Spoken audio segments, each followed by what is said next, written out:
Le Grand Matin Sud Radio, 7h-10h.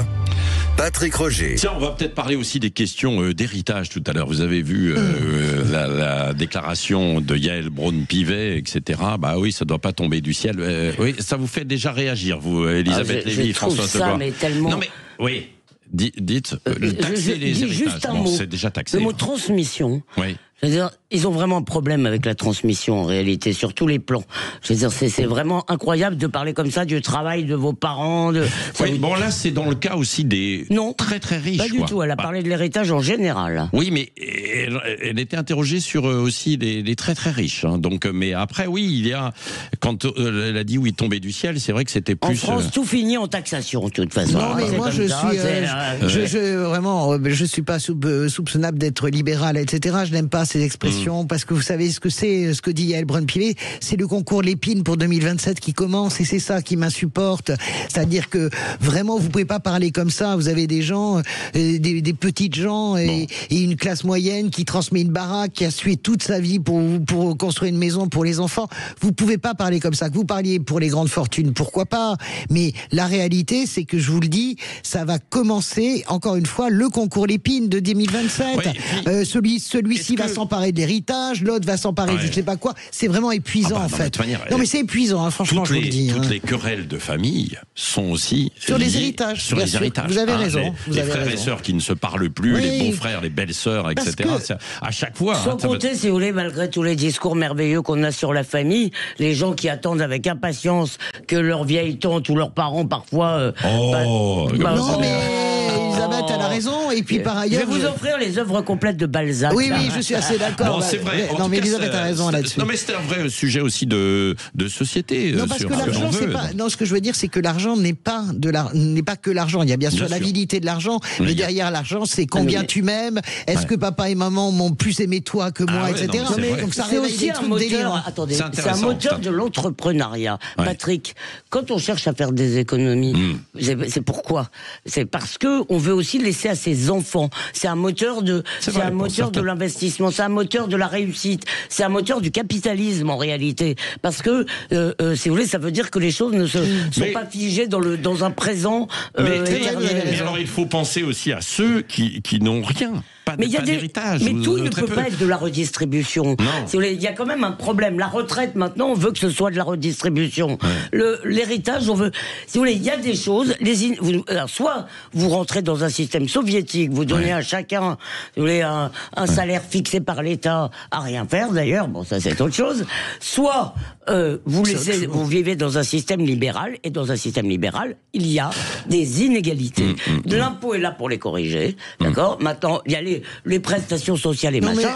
On va pas, à chaque fois que l'argent circule, se dire, ah tiens, il faut faire de l'égalité là, et de l'égalité. Non, mais sur la question de l'héritage, c'est très profond, parce que ça touche en plus nos racines, nos vies de famille, nos mal-être, etc.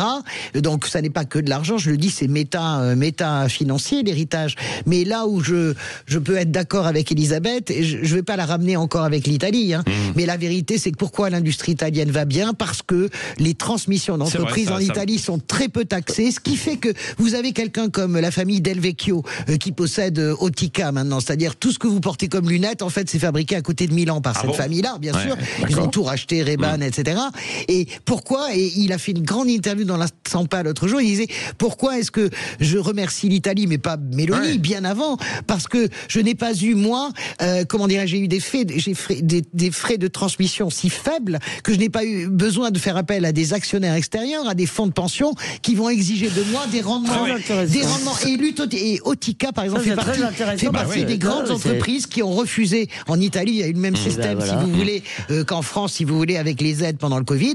Il a refusé, au nom de la solidarité italienne, il a dit, j'ai assez de trésorerie pour assumer. Puisqu'il semble que vous murmurez à l'oreille de ceux qui murmurent à l'oreille du gouvernement, je vous suggère de leur dire, au lieu de faire ces déclarations imbéciles, qu'ils annoncent au contraire contraire une baisse massive des droits de succession. Ah, oui, vraiment, d'accord, notamment sur les entreprises. Très important. Voilà, murmurez à ceux qui murmurent. Je murmure, je parle fort et aux femmes. Vous savez bien que ça n'a pas trop de crédit, ce que je dis. On ne veut pas en parler très longuement. Je pensais qu'on allait en parler 2 minutes. C'est très important. Mais c'est un sujet. Non, mais vous êtes bavarde sur ce sujet parce que ça vous intéresse. Non, mais c'est vrai.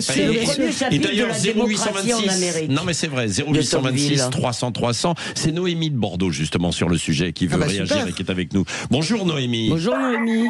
Oui, bonjour à tous et merci beaucoup. Alors, petite intervention, j'ai un peu bondi, c'est vrai, quand j'ai entendu aussi les déclarations de Yael Braun-Pivet.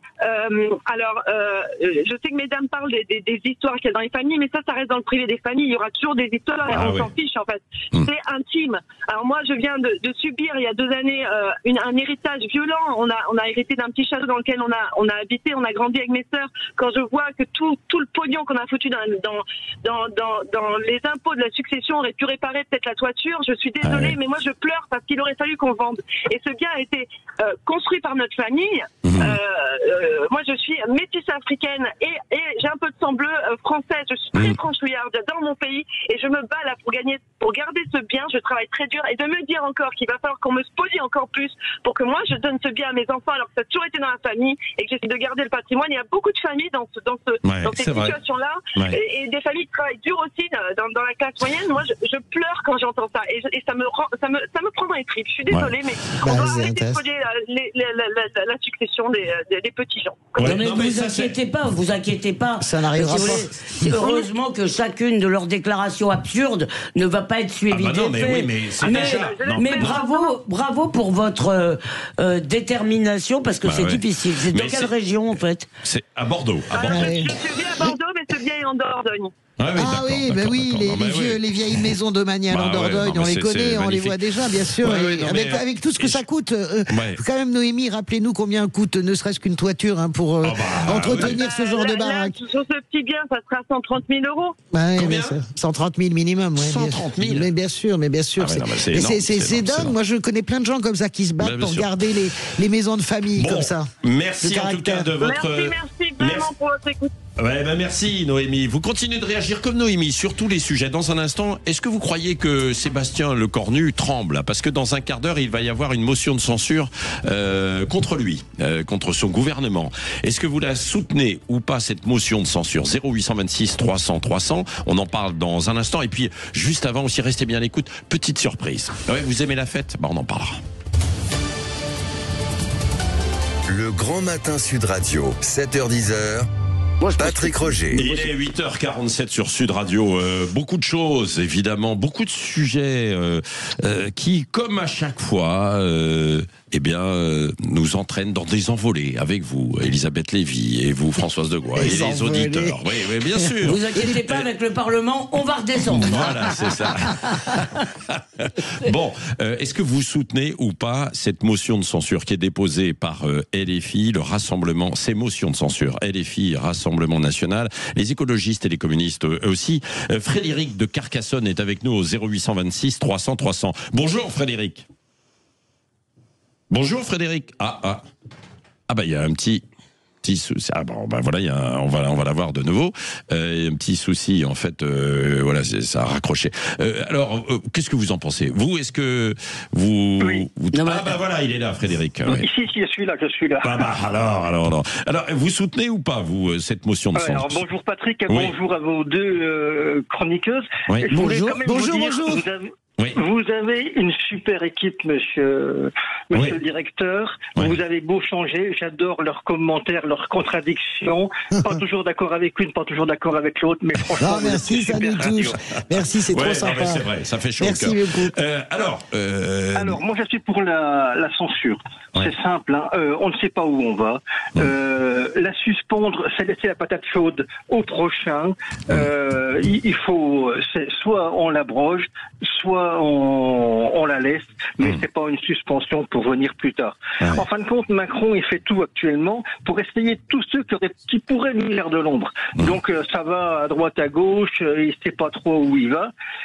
Tous les revirements de position, alors le PS avec LFI, sans LFI, contre LFI, les LR qui sont un coup à droite, un coup on soutient quand même, un coup enfin on sait pas où on va. Il faut mettre un coup de pied dans la fourmilière et puis prendre des décisions importantes. Il faut faire des économies, de réelles économies, et pas parce qu'on propose pas d'économies. Est-ce qu'ils peuvent pas supprimer certains organismes, certains offices? Alors ça c'est intéressant. On va en parler d'ailleurs tout à l'heure aussi parce qu'il y a l'assistanat avec Jean-François Aquili tout à l'heure à partir de 9h15, 9h30. Merci Frédéric, restez avec nous. Bon, si je vous suis, vous dites d'ailleurs on peut revoir l'expression parce que souvent on dit c'est sauter pour mieux reculer. Là c'est reculer pour mieux sauter peut-être si je vous suis. L'expression c'est reculer pour mieux sauter. C'est reculer pour mieux sauter. Oui, désolé, c'est la bonne. Pour mieux reculer. Non, alors moi c'est André. Frédéric, pardon. Frédéric, je ne suis pas d'accord avec vous, mais en fait, je pense que c'est pas un débat sur le sexe des anges. Moi, je pars de la réalité, l'Assemblée bloquée, et vous voulez, il faut choisir entre deux mots. Et entre deux mots, moi, je choisis, c'est ce que je vous ai dit hier, je pense qu'il faut qu'on tienne et qu'on ait les élections à des échéances normales. Parce que notre grand problème aujourd'hui, c'est que le système politique ne produit plus de légitimité assez forte pour faire la révolution dont le pays a besoin par ailleurs. Mais ça, c'est ce que je vous disais hier.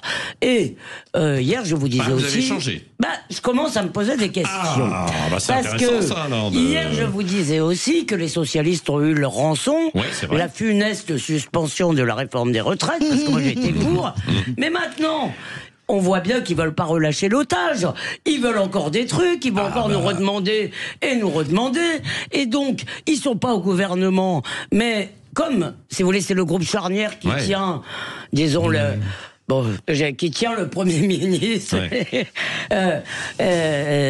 Ils vont pouvoir nous faire des amuseries, lancer des ballons d'essai et des taxes. Bon, donc, cher François, dites aux ravisseurs qu'on ne négociera pas plus. Non, mais moi, je pense que... Attendez, c'est Olivier Faure, donc, qui a remporté la victoire. Une victoire. Bien sûr. Énorme, bien sûr. Elle est symbolique, mais elle est plus que forte. Bien aidée par Monsieur Retailleau. Non, mais moi, bien sûr que. Mais moi, j'entends tout ce que vous dites. Je pense que vous devriez connaître maintenant le tempérament d'Olivier Faure. Il a pas le triomphe arrogant, pas plus que d'ailleurs Sébastien Lecornu. Donc, à partir du moment où on dit place au Parlement, le Parlement, évidemment que les socialistes vont réintroduire la taxe Zucman, mais ça n'est pas, comment dirais-je, il n'y a pas de majorité aujourd'hui pour la voter. Marine Le Pen, qui était pour il y a quelques semaines, et qu'il avait d'ailleurs voté, dit d'un seul coup c'est cacaboudin la taxe Zucman. Donc vous adorez le blabla parlementaire. Non, mais moi c'est pas du blabla parlementaire. Je pense qu'on rentre dans un moment où on va pouvoir, je sais bien, on va pouvoir négocier. Et surtout ce que je vois, moi, Elisabeth, et là on va converger. Ce que je vois, c'est qu'à un moment donné, il y a des gens responsables qui vont discuter ensemble, essayer de passer un budget, et on évite. Pour le moment, je ne sais pas jusqu'à quand, peut-être jusqu'à 10h, parce que l'ascension va passer. Mais on évite la dissolution, on évite le chaos. Mais vous vous rendez compte le délire dans lequel on se trompe. Certains disent qu'il faudrait une dissolution. Mais une dissolution, vous faites quoi? Vous réglez rien? Je ne sais pas. Non, mais je veux dire, il faut essayer de trouver le chemin de crête. Un mot très vite sur la dissolution. Si tout le monde était sûr, à la limite, que de la dissolution émergerait par magie une majorité claire. Je suis d'accord, écoutez, d'accord. Très bien. Mais il y a un gros risque qui est qu'on se retrouve dans la même situation, sans pouvoir dissoudre à nouveau, donc avec une situation assez bloquée où personne ne pourra rien faire sauf demander à corps et à cri la démission du président de la République. Il ne pourra pas dissoudre après. Et donc, si vous voulez, c'est obérer. Donc, c'est jouer le sort du pays sur un pari qui me paraît trop risqué. Maintenant, je comprends ceux qui le demandent et qui pensent réellement avoir une majorité. Vous continuez de réagir 0826 300 300 après 9h tout à l'heure avec Jean-François Aquili. Est-ce que vous soutenez ou pas ce vote de censure? Bon, a priori, à une vingtaine de voix près, le gouvernement ne devrait pas sauter, mais c'est a priori, parce qu'à deux yori, voilà, c'est ça le problème. À deux yori, à trois yori. Est-ce que vous savez, Elisabeth, Françoise, mais également les auditeurs, où je serai ce week-end? Non mais attendez, c'est encore un cadeau qu'on n'a pas le droit de jouer. Non, c'est pas un cadeau. Non, je n'ai pas joué. D'ailleurs, vous pouvez toujours le faire. Hein. Sud 7 20 18 pour aller au Futuroscope, je n'ai pas joué. Il part avec la caisse au Bahamas. Voilà, c'est ça. Non, parce que la caisse est un paradis fiscal. En rouge. Non, je vais aller dans le Médoc. C'est la fête des vendanges. Un peu partout d'ailleurs en France, il y a des fêtes des vendanges en ce moment. Et je vais aller du côté de Ducru-Beaucaillou, château Ducru-Beaucaillou. On va faire des émissions tout ce week-end là-bas autour en fait de ces valeurs en fait aussi. C'est pas le vin en tant que tel, c'est pas que ça, c'est les valeurs. Patrimoine. Alors là, si on parle du patrimoine immatériel, le vin en tant que tel aussi. Nous sommes avec Bruno Bory justement, qui est le propriétaire. Bonjour Bruno Bory de Château Ducru-Beaucaillou. Bonjour. Bonjour. Bienvenue en Médoc. On a un superbe soleil. Vous avez des super bouteilles aussi, j'espère. Parce que là, j'adore Patrick Roger qui nous fait tout un truc philosophique. C'est sur les valeurs. Enfin, vous allez picoler un peu quand même. Écoutez, Bruno Bory, parce qu'il a relancé cette tradition aussi de la fête des vendanges, Bruno Bory. Oui, je trouve que c'est un moment qui est assez formidable, et l'idée m'est venue quand on avait organisé la visite de la classe de mon fils il y a quelques années, où je me suis rendu compte qu'effectivement tous ceux qui n'étaient pas dans le métier avaient perdu ce lien. Un peu d'ailleurs, c'est toute la France avec son agriculture, mais en tous les cas avec la viticulture, c'était ça. Donc je me suis dit on va faire revivre, on va faire un vrai banquet de vendanges et un peu pantagruélique, et puis on va surtout inviter tous nos amis aussi dans le coin. On va parler de vin bien sûr, mais aussi de la richesse de ce terroir avec ses éleveurs. On aura des très très beaux éleveurs qui viendront, et puis on aura beaucoup d'animations, y compris une démonstration équestre qui aura lieu le dimanche après-midi. Une démonstration, on n'a pas bien entendu de équestre. Équestre. Ouais. Avec Léa Vicens, qui est quand même, on doit être fier en France d'avoir la plus grande torera du monde. C'est vrai, incroyable. Une torera n'a fait ça. Donc c'est extraordinaire. Et elle nous fait l'honneur et la gentillesse de venir nous faire une démonstration. Quelle nana, Léa Vicens, quelle nana. Vraiment, elle est hyper impressionnante. Donc c'est une grande fête, c'est vrai, cette tradition de la fête des vendanges, pour remercier aussi tous les gens qui ont travaillé sur ces vendanges, Bruno Bory, évidemment. Ouais. Pour nous, c'est une opération pour les équipes qui ont la fierté, pour nos équipes qui ont la fierté de montrer à leurs familles qui vont venir là, et à leurs amis, etc., pour leur dire, ou à leurs enfants, et dire regarde, voilà, c'est papa est là ou maman est là. Voilà, c'est très sympa. C'est une fête, et on n'oublie pas au passage aussi ceux qui sont dans la difficulté, bien sûr, dans la viticulture, parce qu'il y en a évidemment aujourd'hui, c'est quand même compliqué. Mais vous n'avez pas fait, Patrick, les vendanges quand vous étiez jeune pour payer pour faire des jobs d'été? Moi, je les ai fait. Moi, j'ai arraché les patates, moi. Eh ben, vous inquiétez pas, vous pouvez y aller maintenant faire les vendanges. J'y vais. C'est vraiment bravo, Patrick. Et ce sera quelle abnégation. Et ce sera avec Bruno Bory à suivre tout le week-end sur Sud Radio. On sera avec Vincent Ferniaud.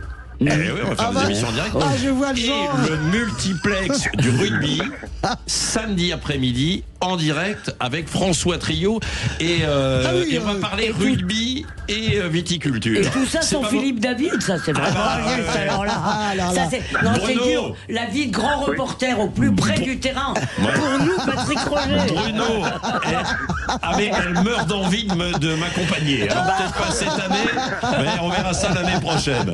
Bon. En tout cas, c'est un bon moment, et ce sera à suivre en direct aussi, évidemment, sur Sud Radio pour parler de toutes ces valeurs. Merci, Bruno Bory. Et donc, évidemment, merci beaucoup. On se retrouve. Venez nombreux, on vous attend avec grand plaisir. Merci. Alors seulement le château du Cru Beaucaillou, il va faire beau, ça c'est une bonne nouvelle, sauf jusqu'à dimanche. J'ai vu à partir de dimanche, pas terrible. La semaine prochaine, il va pleuvoir. Mais comme le dit Rémi André, il faut de la pluie. On a besoin d'un peu de pluie. Évidemment. Et moi, j'adore ça. Je trouve que la pluie c'est très beau. Bon, n'oubliez pas de célébrer J'aime ma boîte aujourd'hui. Oui, c'est la fête, j'aime ma boîte. J'aime ma boîte, j'aime ma boîte. Vous apportez des fleurs, Patrick. J'aime ma boîte. Allez, dans un instant, Jean-François qui lit La vérité en face.